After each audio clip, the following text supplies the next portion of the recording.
So, who's the dourest little elf in Aristeia?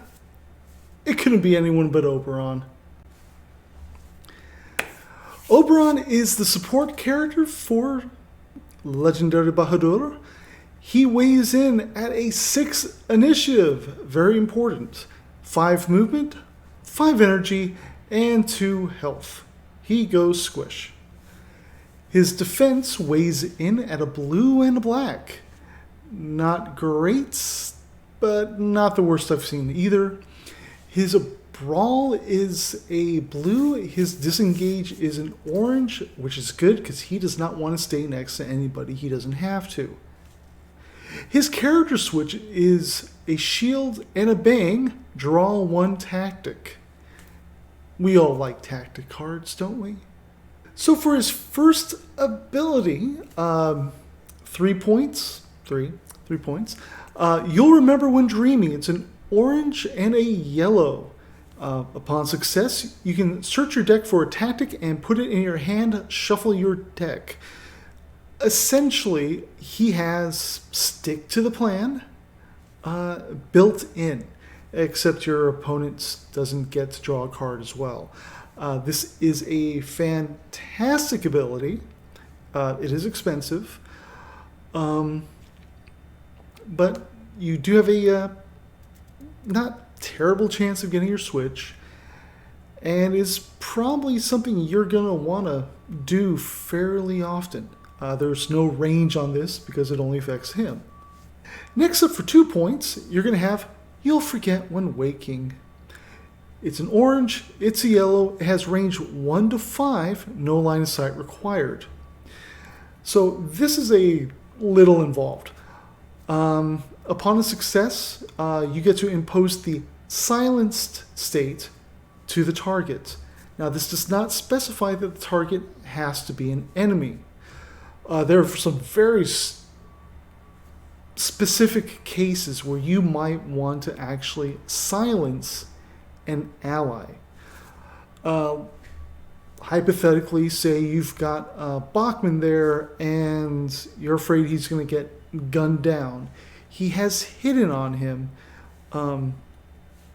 and other stuff that doesn't matter necessarily. If you silence his immunity states, then all of a sudden, oh, well, he gets to enjoy hidden. Moonchild, if you were to go ahead and silence Berserk, well, that's kind of nice, ain't it? That gives her control, and she doesn't have that quasi-permanent taunt state on her. So there's some very specific cases where you want to use it on an ally, but generally speaking, you are going to want to be silencing opponents. You want to take care of fun abilities that you'd rather not deal with. So when you silence a target, you must choose one action, except move or any attack, or one automatic skill of the target. So the automatic skills are your orange passives. So when you do this, you want to actually have a good knowledge of the character and what they want to do, what they can do. If you were to go ahead and say, and you want to look at their dynamic within the team. Is this something that's going to make a difference for the way things are going? For instance, if Hannibal is there, you're going to have to choose between, are you going to take care of Point Man, where he buffs rolls, or are you going to take care of pre-programmed strategy, where he can't get someone else to do something else? That's kind of a tough choice right off the head, looking at it kind of intellectually. When you're looking at the game and the situation, it might be a little bit easier. If you've got 3 teammates who are surrounding Valkyrie and it's going to be Hannibal's turn, you know there's a good chance that she might just be ordered by Hannibal to go ahead and pop her immobilize all around and get him stuck there. If you happen to have a Maximus you're having to contend with, if he's not able to transfer damage or move when actions are when attacks are declared, that's kind of big. When there's a Musashi, and you just stop him from being able to displace himself when he does damage. There are a lot of things you can do with this, and this is probably where the meat of Oberon is. This is also what puts a big target on Oberon as a support character. He is, I believe, the only character with silenced as an option. So you do want to be careful with that. Keep him safe. There's a reason this is range 1 to 5, no line of sight required. So, but you'll forget when waiting also has two switches. With a shield and a bang, impose the silent state to a target within range 1 to 5. Now, silence cannot stack, so ideally this would be on a second target. Clear enough, obvious usage in that situation. But for 2 bangs, impose the stunned or dazzled states to a target with a range 1 to 4, no line of sight required. This is one of the ways in Legendary Bahadurs you can actually support Shona, is with Oberon. He'll also have interactions with final boss in this particular fashion. As long as they're close enough, you can actually silence and stun them, or silence and dazzle them. So this is good. And this can really help with, again, some of the meteor targets on a opponent's team. So finally, we're going to look at his orange ability, I'm Hope. Before an ally makes a simple roll resolving an action, you may discard a tactic and add a yellow to their roll once per roll. So we do need to clarify something here. A simple roll is one where the character just rolls. There's no opposed roll to it. So his abilities would count as simple rolls. So now characters are allies of themselves. Otherwise they should be in therapy. So Oberon could use this with himself, and he could discard a card to add a yellow. This does help out with him trying to get his character switch. And likewise with You'll Forget When Waking, extra chance for the additional effects you want. So this is actually a very nice ability. It does mean you would eat through cards faster, but there are ways to deal with that depending on the rest of your team composition. So his first tactic is going to be Destiny. At the beginning of the action step of Oberon's activation, until the end of the round, players cannot play any tactics. Remove this tactic from game whenever Oberon ally is placed in the infirmary. Nullify the effects of this tactic. I have done this once, just once, and it is glorious. Oh my gosh. It was, you have to use this carefully.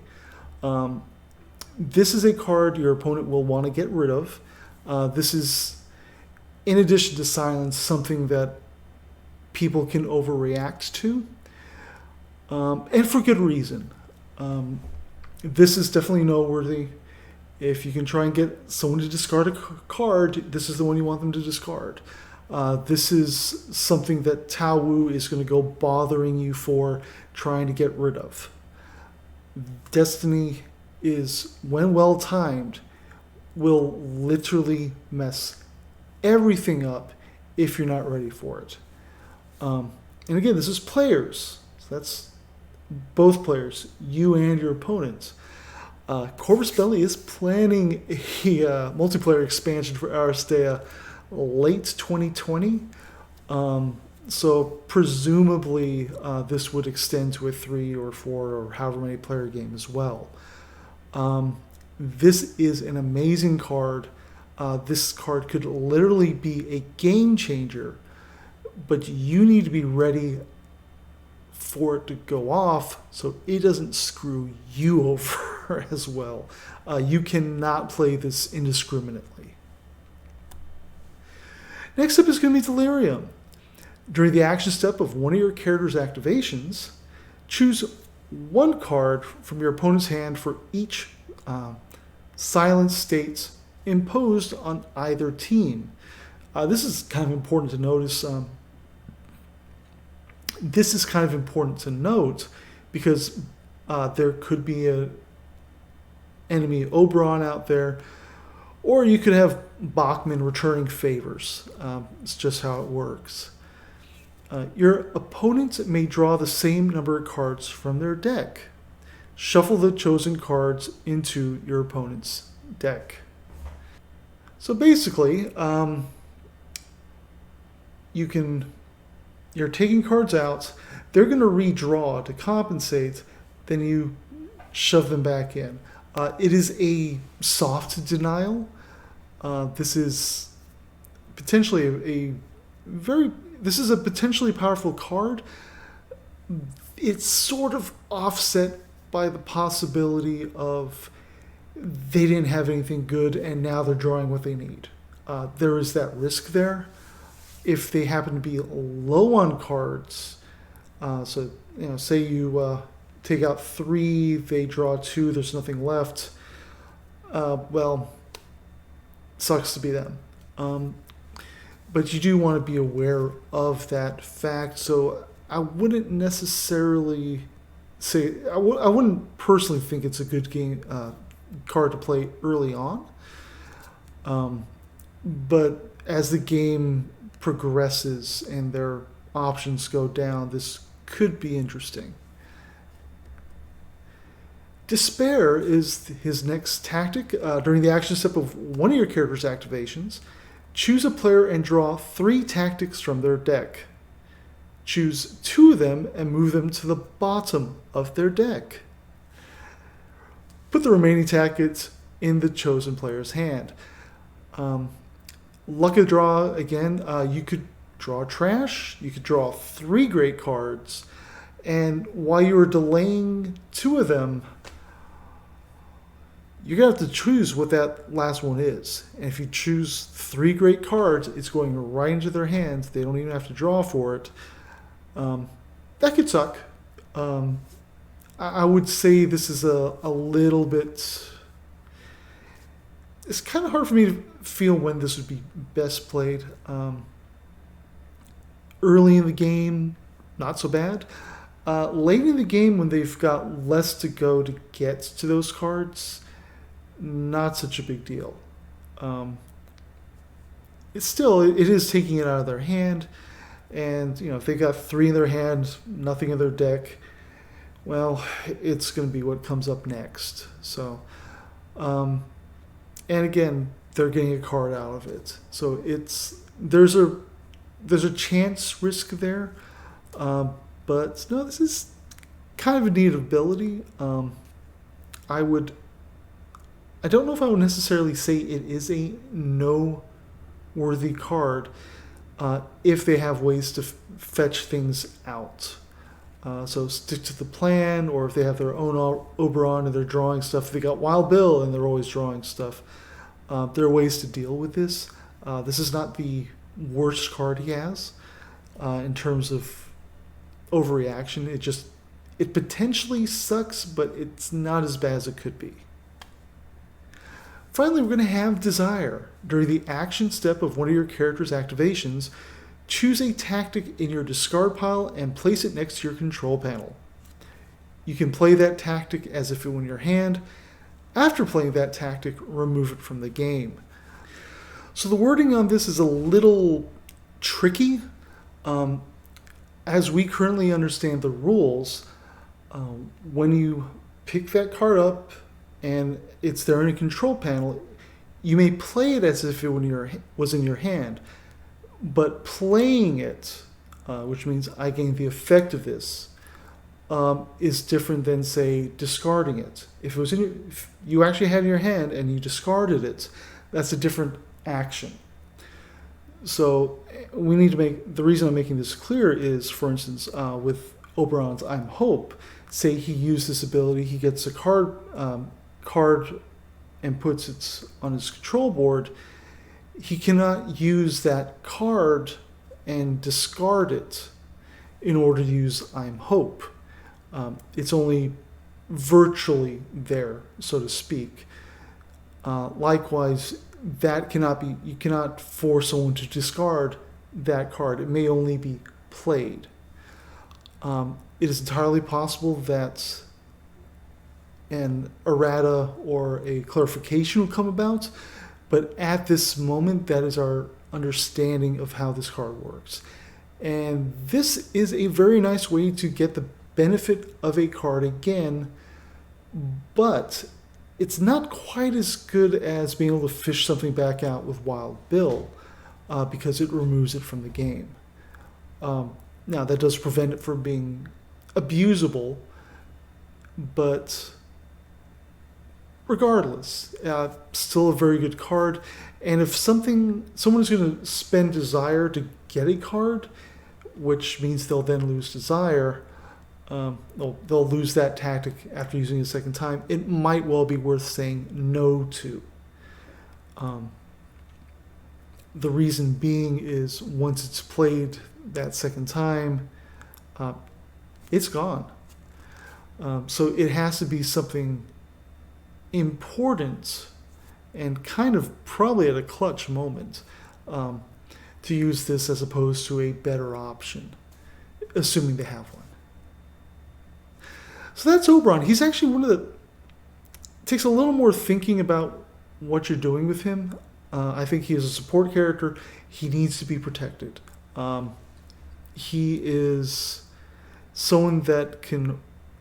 He's really kind of about messing up things that are happening in the game. This is a good thing. In the lore, he's kind of a security software, anti-hacker sort of thing.